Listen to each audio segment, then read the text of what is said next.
I got a riddle for you. What comes from South Korea, uses renewable energy, and is followed around by a well-dressed and friendly pack of rodents?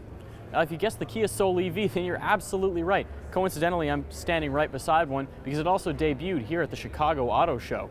Kia promises that it'll get between 80 and 100 miles of real-world range out of its 27 kilowatt-hour battery pack. Underneath the grille, you'll find equipment for 2 charge ports, both level 1 and level 2. Hooked to a 240-volt outlet, you'll be able to recharge the battery from flat to full in about 5 hours. If you go for the 120-volt charging, then it's going to take closer to 24. Also, Kia says that you'll be able to recoup roughly 80% of the charge in 33 minutes with a 50-watt output unit.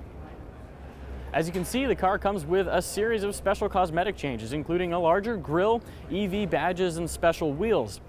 On the interior, you also get bio-specific material that Kia uses to point out how green-friendly this car is.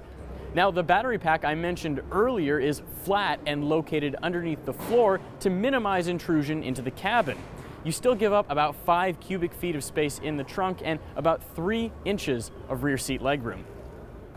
The electric powertrain offers 109 horsepower and 210 pound-feet of torque. That's not bad, but it's really not that impressive either, considering some of the monstrous figures of twist that other electric cars offer. It can go from 0 to 60 in about 12 seconds, a little bit under that, although Kia hasn't been specific with the figures, and top speed is capped at right around 90 miles an hour. Kia hasn't said exactly what the car is going to cost, although my guess is you're going to end up leasing one of these things if you're going to take it home in the first place. Speaking of home, this car is going to be available initially in the most predictable markets. Of course, that means places like California, Oregon, New York City, and New Jersey, all the coastal markets where electric cars are particularly popular. Mind you, Kia promises that this car isn't going to be specific to EV markets. In fact, it's going to make it to a whole breadth of different areas, although they're waiting until charging infrastructure and demand are both a little bit higher.